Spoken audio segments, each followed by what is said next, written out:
Hi friends, कैसे आप लोग। और इस वीडियो में हम बात करने वाले हैं साइंड ऑर्डर्स की। सुप्रीम कोर्ट के अंदर जब भी कोई प्रोसीडिंग्स वगैरह लगते हैं, आपको पता है डे टू डे बेसिस पे केसेस लगते हैं। तो जो भी ऑनरेबल जजेस ऑर्डर्स वगैरह प्रोसीडिंग्स वगैरह ऑर्डर करवाते, डिक्टेट करवाते अपने पीएस वगैरह से या कोर्ट मास्टर्स वगैरह से, उनमें से कुछ ऑर्डर्स के अंदर साइन ऑर्डर्स बनते हैं। मतलब कुछ में प्रोसीडिंग्स बनती हैं, कुछ में साइन ऑर्डर्स बनते हैं।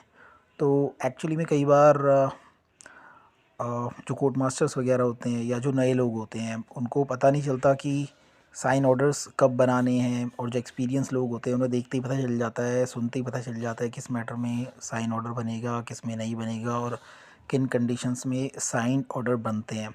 तो जिन लोगों को नहीं पता कि साइन ऑर्डर्स कब बनते हैं, किस केस में बनते हैं, उनके लिए ये वीडियो बनाया जा रहा है।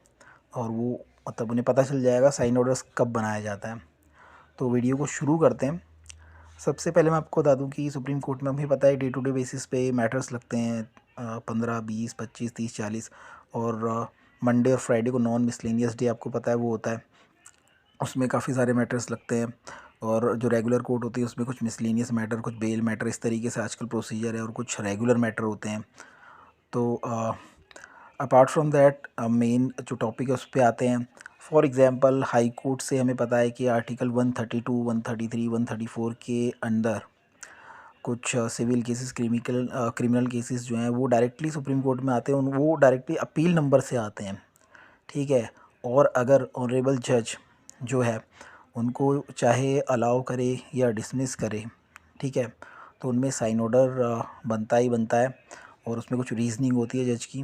तो अगर वो छोटा है रीजनिंग वगैरह, तो उसमें साइन ऑर्डर बनता है। और उसमें काफ़ी अगर लेंथ है, बहुत सारा मैटर उसमें एडिड है, तो वो फिर एक बड़ा जजमेंट बन सकता है। अगर वो छोटा है तो उसमें फिर कम रीजनिंग है और सिंपल उन्हें डिसमिस और अलाउ कर रहे हैं। तो ऐसे जो डायरेक्ट अपील, क्रिमिनल अपील्स आए हुए हैं, इनमें साइन ऑर्डर बनता है गाइस। इसके अलावा मान लीजिए कि आर्टिकल 136 के अंदर हम जो सुप्रीम कोर्ट है उसके कोर्ट्स के अंदर सुनवाई हो रही है सिविल मैटर की, क्रिमिनल मैटर की, ठीक है।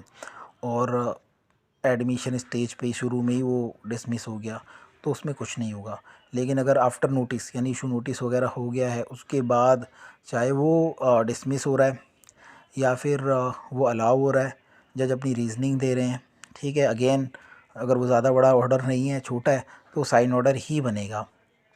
तो आपको उस केस में भी साइन ऑर्डर बनाना है। इसके अलावा टीसी जो होती है, ट्रांसफर्ड केसेस, उसमें भी साइन ऑर्डर बनता है। और इलेक्शन पिटीशन होती हैं उसमें साइन ऑर्डर बनता है।